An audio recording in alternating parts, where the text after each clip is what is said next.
Hey everyone, it's Curt and Preeti from MayaForLife.com. Hey Curt, so I had a tough conversation with a young person recently that I wanted to share with you and our viewers. I was talking to a young man in his late teens who has had a very fraught relationship with his father over many years, mostly because his father has been in and out of his life, and that's been disappointing, and it's been tough for him. He loves his father very, very much, and his father loves him very much. There is no doubt that there is enormous amounts of love between these two people. But this young man in the last year has set a boundary to not see his father because there was a series of events that transpired, the culmination of which was a very painful event. And there was no malicious intent here. The father was not doing something to this child to be mean, but the father's actions were very hurtful at the same time. And without giving up any confidences, this is something that happens often. People are good people who make mistakes. Oftentimes we're trying our best and we don't quite get there. And over time, that can cause a lot of hurt and pain.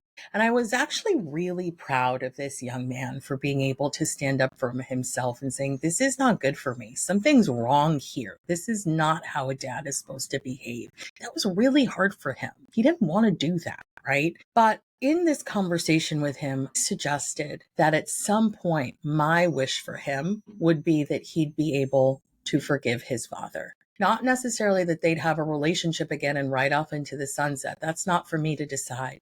But I put it to him, I said, hey, it would be really great if at some point you could do the work on yourself to get yourself to a place where you can forgive your dad for the mistakes that he made, because it will be good for you, because your emotional well-being, your emotional growth cannot be tied to another person. And being angry and upset and unforgiving of another person, even if you've set a healthy boundary and you don't have contact with them, they still have an emotional tie to you, and you are still very much affected by this person and their past actions. So, Curt, I wanted to ask you, what do you think this young man should do, and what would it look like for him to begin to forgive his dad? You brought up a great point. First off, that forgiveness isn't about the other person and riding off in the sunset or the Disney movie at the end with the big hug. It's about letting go of that negative energy and thoughts and that history or generational trauma or parental trauma,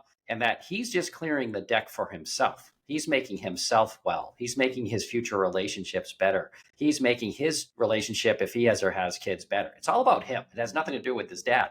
So forgiveness is for the person who's doing the forgiving.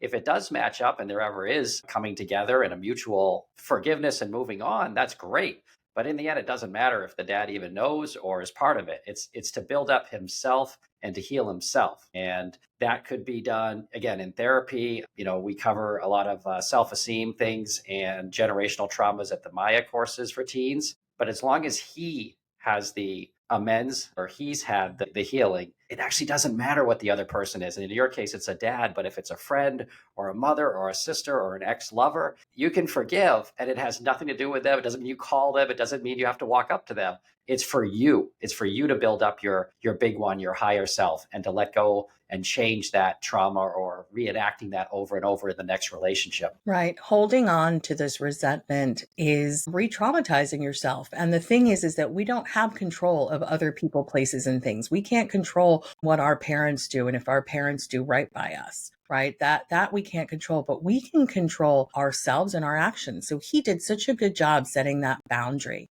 But I wanted him to understand that he can continue to set that boundary and also continue to process what had happened between him and his father, and then do the work to get to forgiveness. I did suggest that we go a little bit deeper in the Maya program, because at Maya, our program is designed to help you manage the really complicated things that are happening in your life. And if you're a teen and you're struggling with a major life issue, whether it's going to college, whether there's a sick family member, whether there's an issue with an estranged parent, we're here to support you navigate through that. And it's separate from therapy. It's different from therapy because what we offer at Maya are practical solutions. What does it actually look like to move forward in your life with the information that some big change has happened? There's a saying that resentment is like drinking poison to spite another person. But we all know that when we drink poison, the only person that gets hurt is ourselves. And that is the reason why forgiveness is so important. It's a reason why that it's emphasized in every religion, many philosophies. There's a million self-help books on forgiveness. And it's one of the reasons why we talk about it with our teens at Maya. And we can also just remember that developmentally, forgiveness is a really advanced endeavor. This is all executive functioning, higher functioning, and frontal lobe. And so for our kids, that part of their brain is not even fully developed yet. But we do believe that as adults, we're able to steer them in those directions and show them the positives, the pros of being able to get down, do the work, know yourself, and forgive the person that has hurt you. Yeah, and kids forgiving their parents and setting up boundaries for their parents is certainly a pretty traumatic event in life, depending on the age, even as adult children, if we're adults dealing with much older parents, and something that, you have to sometimes have help and talk to somebody through, whether it's through us at Maya or trusted friends or therapists or sponsors, whatever you have. But those are some painful journeys sometimes that you need help with. All right. Hey Curt, how do we find how do teens and parents find Well, we're so famous on the internet now. You go to Maya for Life, Maya, the number 4life.com. Get in touch with Preeti or myself. There's a lot of ways to contact us. We're all over the major social networks. You can watch our videos and check out some of the teaching modules we've been doing with teens. And like I said, we have some openings coming up for the newer classes. So check it out at mayaforlife.com. Great. Thanks so much, Curt. Thank you, Preeti. You're welcome.